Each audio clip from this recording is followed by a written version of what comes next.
पे ढीला नहीं होगा, बहुत स्ट्रिक्ट होगा। और ज़रूरत पड़ा तो नीम के पेड़ के नीचे, ज़रूरत पड़ा तो किसी स्कूल के बरामदा में, ज़रूरत पड़ा किसी गांव पे, ज़रूरत पड़ा किसी रोड के किनारे में भी आपको रहने का प्रैक्टिस करना पड़ेगा। ग्राम्य गुरुकुल का प्रोजेक्ट ही ऐसा है कि इस गांव पे जाना, कहाँ क्या व्यवस्था नहीं है और उस व्यवस्था के साथ एडजस्टमेंट करना। क्योंकि बेसिक बात यह है कि हर कंडीशन में हमें लड़ना है, भिड़ना है और अपने को उसके लिए प्रिपरेशन करना है।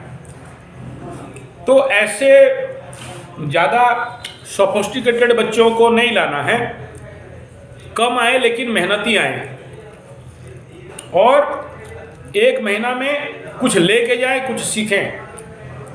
क्योंकि इसी ग्रुप से मेरा आशा है कि ग्राम्य गुरुकुल तुरंत खुल जा सकता है। और खाली मेहनत करे और ग्राम्य गुरुकुल नहीं खुला तो फिर उसका कोई एक महीना का मेहनत का कोई रिजल्ट नहीं आएगा। मैं क्वांटिटी पे विश्वास नहीं करता, क्वालिटी पे विश्वास करता हूं, तो इस बात का भी ध्यान दें। नेक्स्ट किसी का क्वेश्चन है, पूछ सकते हो। ऐसे चल रहे हैं, चलना है तो चलना है, उसमें प्रॉब्लम कुछ नहीं है। आगे चल के आप वो सिचुएशन को स्वीकार करने का दम होना चाहिए। बात समझ रहे हो ना? देखो, हम अभी कहेंगे रिफाइन तेल खा रहे हो, जैसा है स्वीकार करो, करो। अभी हम कहेंगे सफ़ेद चीनी, सफ़ेद नमक, सफ़ेद डालडा, सफ़ेद मैदा, जैसा है वैसा है, खाओ। अभी हम बोलेंगे जर्सी, हॉल्स्टन, फ्रीजियन का दूध पीना है, पियो, स्वीकार करो। आज हम स्वीकार कर दिया, कल क्या होगा उसको भी स्वीकार करने के लिए तैयार होना जरूरी है। रिफाइन खा खा के कोलेस्ट्रॉल बढ़ेगा देश का, आपके ही आदमी कोई बीमार पड़ेगा और आपका पैसा जाएगा कलिंगा, मलिंगा और अपेलो में। उसको भी स्वीकार करने के लिए तैयार हो जाओ। जर्सी, हॉल्स्टन, फ्रीजियन का दूध पियो, कैंसर होगा, कैंसर अब no answer, only one answer, death, उसको भी स्वीकार करो।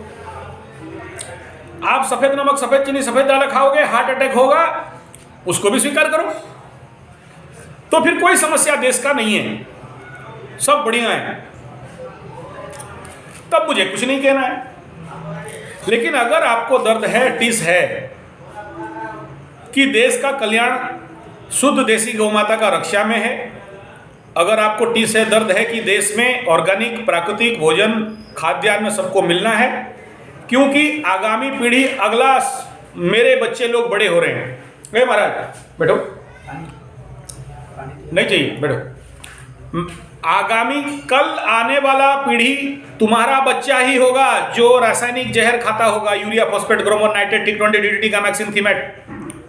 तुम्हारा ही बच्चा आगे चल के हॉल्स्टन, फ्रीजियन, जर्सी गाय का दूध का चाय या दूध पीता होगा और उसका परिणाम उसको भुगतना पड़ेगा। और क्या परिणाम आपको पता है? अगर ये परिणाम को अगर आपको स्वीकार्य है, फिर देश के बारे में चिंता मत करो।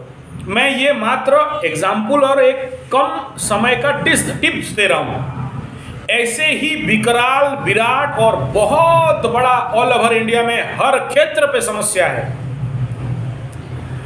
आज अपना बच्चा को भेजोगे कहां? वही मैकॉले एजुकेशन स्कूल में भेजोगे ना, जहां पर A for apple, B for ball, C for कुत्ता, डी फॉर डॉग बनाना है, पढ़ लिख के नौकर बनेगा। उस समय आप स्वीकार कर लो कि बड़ा होके फिर अपने बाप को लेके पिटेगा, मारेगा, ओल्ड एज होम भेजेगा, नहीं तो वो किया बुदा में जैसे फेंक दिया था उसी प्रकार करेगा। संवेदनहीन व्यक्ति बनेगा, ऐसा मानसिकता, ऐसा युवक जिसका कोई संवेदन नहीं है, तो स्वीकार, उसे भी स्वीकार करो। एक तरफ खाली स्वीकार करने से नहीं होगा, अगला तरफ भी स्वीकार करना है कि हमारे बेटी जन्म होंगे और आगे चल के समाज में जो नहीं करना चाहिए वो सब करेंगे, क्योंकि Macaulay education school and college से पढ़ रहे हैं। बेहया वस्त्र पहनेंगे जो अपने अंदर लज्जा शर्म भी नहीं होगा, उसे भी स्वीकार करना पड़ेगा। एक तरफ स्वीकार करके बैठने से नहीं होगा।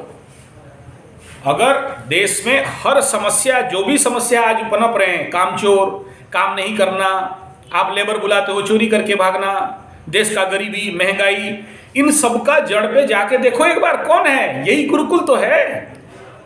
क्योंकि गुरुकुल टूटा, आज गुरुकुल नहीं है, हम बच्चों को अच्छी शिक्षा, अच्छे संस्कार दे नहीं पा रहे। तो ये पढ़ लिख के 1 क्लास 2 क्लास कॉलेज नर्सरी और क्या क्या सब पढ़ लेगा, पढ़ लेके फिर मम्मी बुलाएगा, डेड मतलब मर गया बाप बुलाएगा, और कामचोर बनेगा, रघुपति राघव राजा राम, आधा काम और पूरा धाम। तो ये कल चल के अपने विवेक को मार के खाएगा, अपने अंदर जो जीवन का जो रहस्य है उसको समझ नहीं पाएगा। और मैं कल एक फार्म हाउस गया था वहाँ पर, तो वहाँ डिप्लोमा, डिग्री का, इंजीनियरिंग, सब बहुत सारे प्राइवेट इंजीनियरिंग कॉलेज खुल गया, पढ़ लिख लिए हैं, नौकरी नहीं है। 250 का लेबर काम कर रहे हैं, 250 रुपया पर डे का लेबर काम कर रहे हैं, गोबर उठा रहे हैं, मिट्टी काट रहे हैं, बेलचा मार रहे हैं। मैं उनको बोला यार यही करना था तो बाप का पैसा लेके डिग्री डिप्लोमा पढ़ के 5, 10, 20 लाख रुपया क्यों खर्चा किया? पद्मनाभन कॉलेज में इतना बड़ा इंजीनियरिंग कॉलेज और क्या क्या मेसरा कॉलेज से पढ़ के आओगे और यहाँ पर बेलचा मारोगे? नहीं, नौकरी तो नहीं मिल रहा है, नहीं मिल रहा है तो फिर वही हालत है। तो ये सारा समस्या को पहले समझो, आने वाला समस्या। अभी अगर आपको दर्द नहीं होता कोरोना का इंजेक्शन के लिए तो भुवनेश्वर नहीं जाते ना, जान को बाजी लगा के। जब चारों तरफ कोरोना का भय था तो कोई आदमी साइकिल में 500 किलोमीटर भागता है। इतना बड़ा क्यों किया? क्योंकि आपके अंदर दर्द था, क्योंकि आप जागृत मनुष्य हो, क्योंकि आपके अंदर वो विवेक है, क्योंकि आप जानते हो कि देश का ये समस्या है और इन समस्याओं को हमें समाधान करना है। दूसरा कोई बाहर से आएगा नहीं, इंग्लैंड, अमेरिका, जर्मन से नहीं आएगा। कोई नेता इस देश का, कांग्रेस, बीजेपी, बीजेडी या और भी जो भी भाजपा क्या क्या मेरे को तो पता नहीं है, वो सारे जो राजनीतिक कंपनियां हैं, राजनीतिक पार्टियां हैं, वो आके इस देश का समस्या नहीं करना होता तो देश का स्वाधीनता 70-80 साल हो गया, कर लिए होते। तो राजनीतिक समाधान तो नहीं है। कलेक्टर, एमपी, कलेक्टर और एसपी और गवर्नर, उससे करना होता तो कर लिए होते, उनको तो नहीं करना है। अगर करना है, हमें करना है, तो करेंगे कैसे? घर बैठ के हो जाएगा क्या? और यहाँ एक ही बिंदु है, मैं इतना सारा बात कहने के पीछे, अगर आपके पास साधना है तो शक्ति है, शक्ति है तो सामर्थ्य है, और सामर्थ्य है तो परमार्थ है, और परमार्थ है तो कर्म है। तब जाके कोई काम का डिसीजन ले सकते हो, कर सकते हो। वरना मैं विगत 25 साल के अंदर देख रहा हूँ, 35 साल काम करने के अंदर 25 साल में ये राजीव भाई दीक्षित वाले बहुत सारे फैन फॉलोअर्स ऐसे ही ताड़ देंगे, मोड़ देंगे, उखाड़ देंगे, डैश कर देंगे। काम का क्षेत्र जब आता है तो फिर अपना स्वार्थ, अपना पॉकेट, अपना घर, अपना परिवार, अपना बीबी, अपना बच्चा, सबको याद आ जाता है। और जिसके कारण बड़े बड़े गौशाला टूट गए, यही राजीव भाई फैन फॉलोअर्स। दुख लगता है। मैं खुद उनके कार्यक्रम में इनाग्रेशन करने गया और आज नहीं है कुछ। ये मैं आप सबको पुनः इसलिए कह रहा हूँ, आप कन्विंस हो, इसके लिए नहीं। अगर करना है 100% करो, नहीं करना है छोड़ के घर में बैठो। कोई नहीं बोला आपको आके जबरदस्ती ये काम करो बोल के। और ना ही मैं किसी को आक्षेप कर रहा हूँ, ना किसी को कष्ट देने के लिए कह रहा हूँ, केवल समझाने के लिए कर रहा हूँ। और इस ग्रुप मीटिंग का यही लक्ष्य है, हमें सबको आगे आना पड़ेगा। नहीं आना है, आराम से जाओ, अपना बीवी बच्चा संभालो, कोई जबरदस्ती नहीं बुला रहा है। और मेरे रास्ते पे आओगे तो राजीव भाई जैसे मरने के लिए तैयार होके आओगे। मैं तैयार हूँ मरने के लिए, इसलिए ये काम कर रहा हूँ और खुलेआम बोल रहा हूँ। हाँ, क्योंकि मुझे कुछ सिस्टम पे चलना है, इसीलिए जितना बोलना चाहिए उतना बोल रहा हूँ। मेरा मुंह जिस दिन खुल जाएगा उस दिन तो मुश्किल हो जाएगा। तो ऐसा कदाचित आपको फोर्स नहीं कर रहा हूं कि आप लोग 100% आओ, लेकिन आओ तो 100% करो। नहीं आना है आधा आधा प्लीज मत करो। जब मैं अपना सब कुछ छोड़ के आप लोगों के साथ टाइम दे रहा हूं, अगर पता है ना, मैं अगर अपना कैंप चेंज कर दूं, पीडीसी कैंप, एलडीसी कैंप और मैनेजमेंट कैंप, और ऐसे मेरे को बहुत सारा क्लास के लिए बुलाते हैं। बोलने का जरूरत नहीं, यूट्यूब में देख लेना, बहुत सारे मेरे ऐसे वीडियोज हैं। लेकिन वो ढकोसला क्लास से बस क्या होगा, मुझे कुछ पैसा मिलेगा, देश का कल्याण नहीं होगा। मुझे कुछ मान सम्मान मिलेंगे, देश का कल्याण नहीं होगा। लेकिन मैं सब कुछ झोंक दिया हूँ, मेरा भी स्वार्थ है, मेरे भी बच्चे हैं, मेरा भी घर परिवार है, मेरे भी बीमार होते हैं। आ जाओ, देखेंगे क्या क्या बीमारी है। बहुत इमरजेंसी पड़ा तो निगल लेना 2-4 एलोपैथी उल्लूपैथी का टैबलेट, और क्या हो जाएगा। काम करना है, काम करना है, जरूरी है ये।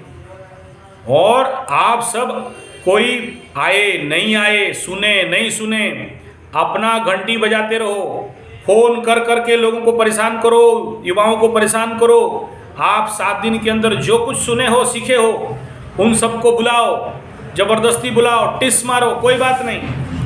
अगर देश के लिए करना है तो ये दर्द सुनना सहना पड़ेगा। लगाओ, दिन में 100 आदमी को फोन करो। ऐसा शिविर हो रहा है राउरकेला में, क्यों हो रहा है? तो वो पॉइंट बताओ, क्या फायदा है? वो पॉइंट बताओ कि 1 महीना में आपको पैसा कमाना सिखाएंगे, बेरोजगार समस्या समाधान होगा। 1 महीना में आप अपना शरीर शुद्धिकरण करोगे, एनिमा इत्यादि लेके, पेट सफाई, शरीर शुद्धिकरण करोगे। ये जो आपको पॉइंट में बोला हूँ वो सारा रिपीट करना नहीं चाहता हूँ। उन सारे पॉइंट, उनका स्वार्थ दिखाओ। उसके ऊपर अगर आपके पास जो आदमी हैं उनके पर्सनल व्हाट्सएप, टेलीग्राम, पर्सनल पे, ग्रुप में नहीं। ग्रुप में आजकल कोई नहीं देखता, हर ग्रुप आज कचड़ा गोडाउन बन गया है, ठीक है ना। वो एडमिन भी नहीं देखता है कि कौन क्या पोस्ट किया। पर्सनली उनको सेंड करो। मेरा यूट्यूब गुरुकुल का, गुरुकुल एजुकेशन से लेके, या फिर मेरा नंबर टाइप कर लो 9437580589। जो वीडियो निकलता है आप स्टडी करते जाओ, और गुरुकुल के रिलेटेड जो मेरे क्लासेस हैं उन सारे यूट्यूब वीडियो को ज़बरदस्त पुश शेयर करो। पढ़ तो लो, सुन लो, उनको फिर पूछो भाई क्या समझ में आया, ये पागल कैसा लगा, अच्छा पागल है या बुरा पागल है। उनको समझ में आ जाएगा। अप्पल ग्रेड का पागल है, रांची रिटर्न है, आगरा रिटर्न है, उसमें भी जगह नहीं मिलेगा इसको। गुरुकुल का पागल है ये, जब भी मुंह खोलेगा गुरुकुल गुरुकुल चिल्लाएगा, तब उनको समझ में आ जाएगा कि हाँ ये सही आदमी।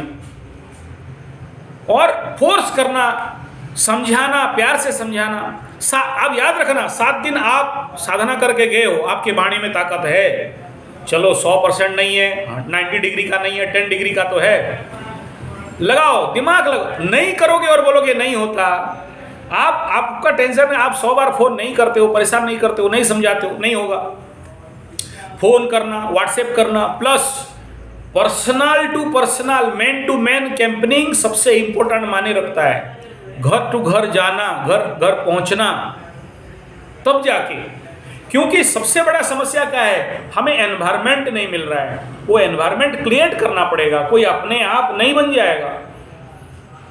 अभी मैं एक ढाबा में आया था खाने के लिए, मैं उसको कसम खिलाया कि भाई बिना प्याज लहसुन काला नमक का ढाबा करेगा। वो कल मैं वीडियो अपलोड करूंगा। अभी मैं जहां पर हूं डाटा नहीं है, देख लेना सुभाष बाबू, ये जरूर देख लेना। वो तैयार है, एकदम कसम खा के बोल रहा है कि हाँ मैं पूरा नेचुरल बनाऊंगा, ऑर्गेनिक बनाऊंगा, ढाबा का साइड में खेती करूंगा, ढाबा के पास गाय रखूंगा, काला नमक आज से मैं उपयोग करूंगा। भाई मेरा क्या जाता है, तेरे होटल में क्या हुआ नहीं हुआ। तो इसलिए मैं कर रहा हूं। क्यों कर रहा हूं? क्योंकि कल मेरे जगह में कोई और आके खाएगा, मेरा आगामी पीढ़ी खाएगा, तो दिमाग ठीक करना पड़ेगा। साबुन चाहिए, देश को कल्याण करना है, देश का सभी का मंगल करना है। मैं अगर मेरे लिए खाली कमाऊंगा, खाऊंगा, पीऊंगा, मैं स्वार्थी बनूंगा, फिर गोपबंधु का ओडिशा है भाई, गांधी का महाभारत है भाई। कोई हंसते हंसते फांसी खुट में झूल गया, वो भगत सिंह। क्यों? उनका भी स्वार्थ था, उनको भी अच्छा से खा पी के शादी बच्चा करना था। तो प्लीज बात को समझें आप। और